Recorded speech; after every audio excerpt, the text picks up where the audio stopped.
Hello friends, आप देख रहे हैं आपका चैनल शेयर बाजार विद आयुष। और दोस्तों, बात करेंगे इस वीडियो में आज के बाजार के बारे में। देखिए, जिस तरीके से आज मार्केट्स के अंदर धमाकेदार तेज़ी देखने को मिली है, इसके पीछे के कारण क्या थे और क्या बाजार में अब हमको जो एक बहुत बड़ी गिरावट देखने को मिल रही थी और वो जो गिरावट पिछले हफ्ते बहुत हद तक रुकती हुई नज़र आई, क्या अब एक नई तेज़ी की शुरुआत होने वाली है और क्या बाज़ार में कह सकते हैं वो जो टैरिफ का डर था निकल चुका है। इन सब के ऊपर हम बात करने वाले हैं। काफ़ी इंपॉर्टेंट वीडियो रहेगा, तो आप लोग देखिएगा पूरा ज़रूर। लेकिन उससे पहले अभी तक फ्रेंड्स आपने चैनल को सब्सक्राइब नहीं किया है तो एक छोटी सी दरख्वास्त है आपसे, चैनल को सबसे पहले आप लोग ज़रूर सब्सक्राइब कर लें।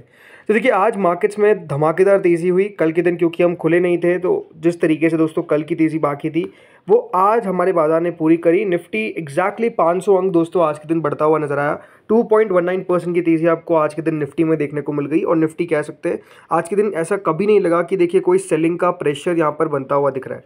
ये अगर आप देखेंगे आज का दोस्तों साफ साफ का चार्ट है और समझ में आता है कि देखिए कहीं भी सेलिंग प्रेशर नाम की चीज़ नहीं है। आज का दोस्तों जो दिन का हाई था निफ्टी का वो 23,368 का था। और एक बात समझिए, अगर निफ्टी आपको बंद होता हुआ दिख रहा है 23,328 पे, इसका मतलब ये है कि कोई भी सेलिंग जो है वो आपको देखने को नहीं मिली और बाजार में आप कह सकते हैं एक अपमूव देखने को मिला। और वो अपमूव अपने आप में काफ़ी शानदार था। एक सबसे बड़ी बात क्या है, सस्टेनेबल था, वो सस्टेन कर गया, कोई बिकवाली नहीं आई। आज के दिन दोस्तों सबसे ज़्यादा बेहतर अगर कोई कर रहा था तो निफ्टी बैंक, अगर आप देखेंगे 2.70% की तेज़ी के साथ बंद हुआ है। 1377 पॉइंट्स के आसपास की तेज़ी देखने को मिली। 52,380 के आसपास आज के दिन आपको निफ्टी बैंक बढ़ता हुआ नजर आया, जो अपने आप में काफ़ी शानदार है। अगर मैं बात करता हूँ बाकी की जो भी इंडाइसेज है निफ्टी की, इसमें अगर आप देखेंगे आज निफ्टी नेक्स्ट 50 3% से ज़्यादा की तेज़ी के साथ बंद हुआ। एफएमसीजी में उतनी तेज़ी नहीं थी, लेकिन मिड कैप ऊपर था, निफ्टी बैंक ऊपर था। अगर आप देखेंगे यहाँ पर निफ्टी स्मॉल कैप 3% ज़्यादा तेज़ी थी। निफ्टी आईटी में 1.80% की तेज़ी थी। एनर्जी इंडेक्स काफ़ी बढ़िया कर रहा था। तो ओवरऑल दोस्तों आज के दिन अगर आप देखेंगे काफ़ी अच्छा मूड था, मूव था, सब कुछ था। अगर आप देखेंगे आज मार्केट्स के अंदर गिरावट कहाँ थी, अगर आप मुझसे पूछेंगे तो देखिए गिरावट अगर आज आप देखेंगे तो ऐसा कुछ खास कहीं देखने को नहीं मिली। मतलब सबसे कम जो बढ़ा हुआ था दोस्तों वो आज एफएमसीजी इंडेक्स था जो सबसे कम बढ़ा, लेकिन वो भी हरे निशान में था। तो आप समझ सकते हैं कि आज बाजार का कितना हीट मैप स्ट्रॉन्ग था। हाँ, अब अगर मैं बात करता हूँ ग्लोबल इक्विटी मार्केट्स की, तो आज दोस्तों ग्लोबल इक्विटी मार्केट्स में उतनी कुछ खास तेज़ी नहीं थी। बट स्टिल जापान के बाजार क्लोज टू 1% ऊपर बंद हुए। हांगकांग के मार्केट में 0.23% की तेज़ी थी। अभी करेंटली दोस्तों जर्मनी के मार्केट्स खुले हुए हैं और वहाँ पर 1% से ज़्यादा की तेज़ी बनती हुई दिख रही है। इसके अलावा फ्रांस के मार्केट्स में 0.37% की तेज़ी है। आज के दिन साउथ कोरिया के बाजार 0.88% ऊपर बंद, यानी क्लोज टू 1% की तेज़ी वहाँ थी। और अभी दोस्तों जो ब्रिटेन के मार्केट्स खुले हैं फुटसी, वो ऑलमोस्ट 1% के आसपास ऊपर है। तो अभी भी अगर आप देखेंगे ग्लोबली भी काफ़ी अच्छा माहौल देखने को मिल रहा है, हमारे यहाँ पर भी काफ़ी अच्छा माहौल देखने को मिल रहा है। नो डाउट नज़र किस पर रहती है, नज़र रहती है दोस्तों बादशाह जो है यहाँ पर यूएस, किस तरीके से वो करता है उन सब के ऊपर सब पूरा बाजार देखिए अपनी निगाहें रखता है।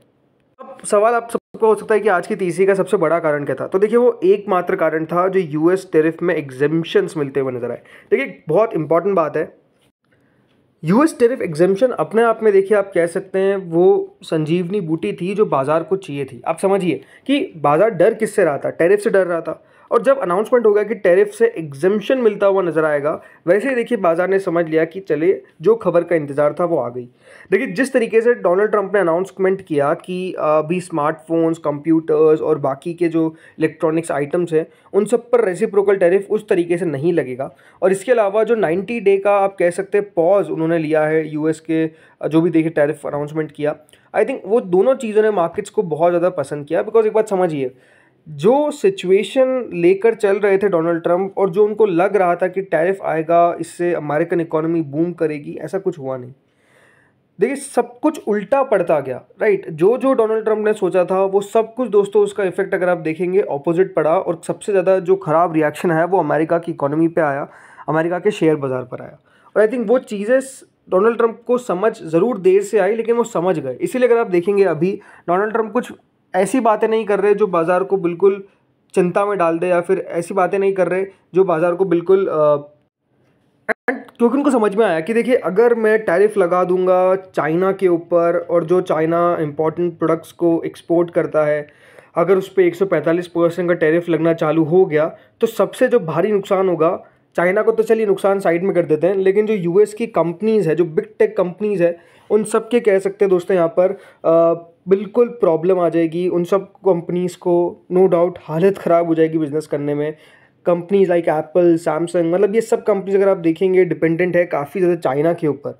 और जैसे दोस्तों यहाँ पर आप कह सकते हैं उनको लगा कि हाँ इससे बहुत बड़ा असर पड़ सकता है, तो अगर आप देखेंगे जो यूएस के लिए बेटर था उसका अनाउंसमेंट कर दिया स्मार्टफोन्स, कंप्यूटर्स और अदर इलेक्ट्रॉनिक्स आइटम्स पे। ज़रूर बाद में और बयान निकल कर आए कि नहीं टैरिफ लगेगा इन पर, हम किसी को बख्शने नहीं वाले, बट अगेन मार्केट्स अभी की चीज़ देखता है, मार्केट्स कितना फॉरवर्ड चले जाएगा, क्योंकि जिस तरीके से स्टेटमेंट बदलते हैं, इसलिए देखिए मार्केट्स अभी करंट की चीज़ पे ज़्यादा रिएक्शन देता हुआ दिखा। दूसरी चीज़ जो सबसे बढ़िया हुई देखिए, ऑटो कंपनीज़ को भी रिलीफ मिल गया टैरिफ से, बिकॉज अगर आप देखेंगे जिस तरीके से ऑटो इंडेक्स की पिटाई हो रही थी, आज अगर आप देखेंगे संवर्धन मदरसन, टाटा मोटर्स, सोना बीएलडब्ल्यू, ये सब शेयर्स बढ़ते हुए नजर आए, क्योंकि ये बात ध्यान रखिएगा इनका सिग्निफिकेंट पोर्शन आता है कहाँ से, यूएस से, रेवेन्यू यूएस से मिलता है। और इनको भी कह सकते हैं जो ट्रंप ने कहा था कि वो कंसिडर कर रहे हैं एडजस्टमेंट करेंगे 25% tariff on foreign auto and auto imports, इसने भी कह सकते हैं दोस्तों यहाँ पर कंपनीज़ को काफ़ी ज़्यादा मदद किया। इसके अलावा लगातार अगर आप देखेंगे दोस्तों डॉलर जो है वो वीक होता हुआ दिख रहा है, लगातार यूएस डॉलर इंडेक्स जो है वो वीक पर वीक होता जा रहा है, और ये भी देखिए हमारे मार्केट्स के लिए एक अच्छी बात ही है, करेंसी के लिए अच्छी बात ही है। इसके अलावा एशियन मार्केट्स में लगातार दोस्तों एक दमदार तेज़ी हमको देखने को मिल रही है। लगातार जिस तरीके से एक हमारे यहाँ के बाजार चलते हुए दिख रहे हैं, आज के दिन तो कह सकते हैं दोस्तों जो ऑटो मेजर्स थे लाइक टोयोटा, डेंसो, ये जापान के बाज़ार में काफ़ी बढ़िया तरीके से यहाँ पर भी आपको तेज़ी देखने को मिली। और जो रिबाउंड लगातार देखने को मिल रहा है यूएस ट्रेजरी बॉन्ड्स में, और लगातार जो वीकनेस देखने को मिल रही है डॉलर के अंदर, इससे भी याद रखिएगा काफ़ी ज़्यादा इन्वेस्टर का सेंटिमेंट सुधरता हुआ दिखा है।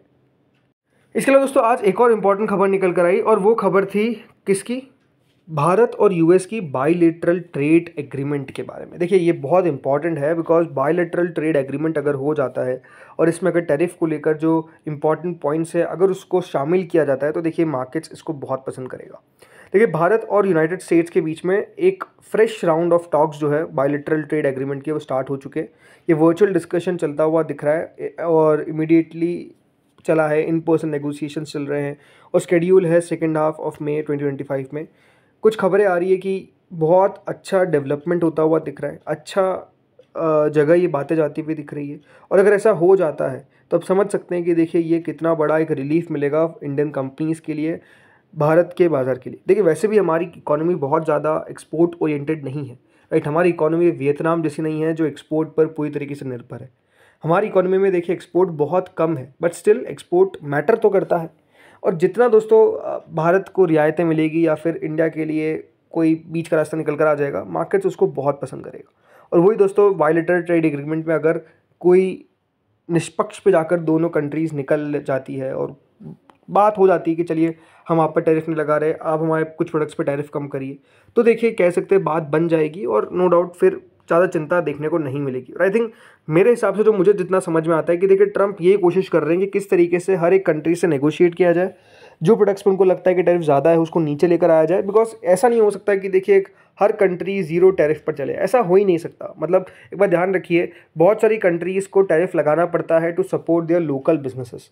अगर लोकल बिजनेसेस को सपोर्ट नहीं करेंगे तो देखिए किस तरीके से वहाँ के बिजनेसेस आगे बढ़ेंगे, राइट। अपने आप में देखिए वहाँ की जो लोकल बिजनेसेस है वो तो ठप पड़ जाएंगे, तो ये कोई भी कंट्री नहीं चाहती है। यूएस भी देखिए बहुत सारे आइटम्स से बहुत ही एक्स्ट्रा टैरिफ लगाता है, क्यों? बिकॉज वहाँ के लोकल बिजनेसेस को सपोर्ट करने के लिए, लोकल फार्मर्स को सपोर्ट करने के लिए। तो ऐसा नहीं हो सकता कि देखिए टैरिफ बिल्कुल जीरो कर दिया जाए। अगर कोई सोचता है कि जीरो टैरिफ पे दुनिया चलेगी, इट्स नॉट पॉसिबल, राइट। बहुत सारी ऐसी कंपनीज होगी जो बिल्कुल इस तरीके से प्रोडक्ट मार्केट में उतारेगी कि जो लोकल बिजनेसेस है वो बिल्कुल खत्म हो जाएंगे, राइट, उनका नामो निशान नहीं बचेगा, जो कोई भी गवर्नमेंट नहीं चाहती है। ज़्यादा इंपॉर्टेंट क्या है कि देखिए चाइना और यूएस के बीच में सुलह हो जाए। अब देखिए चाइना ने एक नया ऑर्डर दे दिया जिसमें उन्होंने कहा कि हम बोइंग जेट डिलीवरीज़ को अभी हॉल्ट करते हैं। जो उन्होंने ऑर्डर दिए थे बोइंग जेट के, उसकी डिलीवरीज़ को हॉल्ट कर दिया गया है, क्योंकि टैरिफ वॉर चलता हुआ दिख रहा है बिटवीन यूएस एंड चाइना। अब आप समझिए, यूएस ने तो चाइना के ऊपर जो टैरिफ थे उसको अभी के लिए पॉज किया है, या फिर आप कह सकते हैं जो मेजर प्रोडक्ट्स पर लग रहे थे उसको तो हटा दिया है, पॉज तो नहीं किया चलिए। बट चाइना ने अभी तक देखिए कोई ऐसा अनाउंसमेंट नहीं किया, बिकॉज कह सकते देखिए चाइना अपने आप में जिस तरीके से रिएक्शन किया, राइट, चाइना लग रहा था कि देखिए यूएस को कि चाइना जो है वो यूएस के कारण थोड़ा सा आप कह सकते हैं कि दब जाएगा या फिर चाइना हार मान जाएगा। देखिए चाइना ने ऐसा कुछ नहीं किया। चाइना ने अपने आप में आप कह सकते हैं डिफेंसिव नहीं हुआ, राइट, ऑफेंसिव हो गया। और वो यूएस को पसंद नहीं आया, फिर आप कह सकते हैं यूएस को पता नहीं था, पसंद तो चलिए नहीं आया, जो नहीं आया यूएस को नहीं पता था। और कह सकते हैं यूएस को जिस तरीके से देखिए चाइना ने सबक सिखाया, मैं तो ये कहूँगा लिटरली। वो अपने आप में देखिए यूएस ने नहीं सोचा था, डोनाल्ड ट्रंप ने नहीं सोचा था, इसलिए अगर आप देखेंगे चाइना अब जितना ज़्यादा देखिए अपर हैंड ले सकता है उसको लेने की कोशिश लगातार कर रहा है, और आज अगर आप देखेंगे इसी बीच ये खबर भी निकल कर आ गई। सो क्या ये तेज़ी कायम रहेगी? देखिए जब तक कायम रहेगी, जब तक आप समझ सकते हैं कि कोई भी फालतू का बयान डोनाल्ड ट्रंप ना दे, कोई भी फालतू के टैरिफ का अनाउंसमेंट ना हो, तब तक देखिए मार्केट्स बढ़िया करेगा। लेकिन अगर ऐसा कुछ नहीं होता है तो देखिए बाज़ार को गिरने का बिल्कुल आप समझ सकते हैं बहाना नहीं, बाज़ार को मौका चाहिए।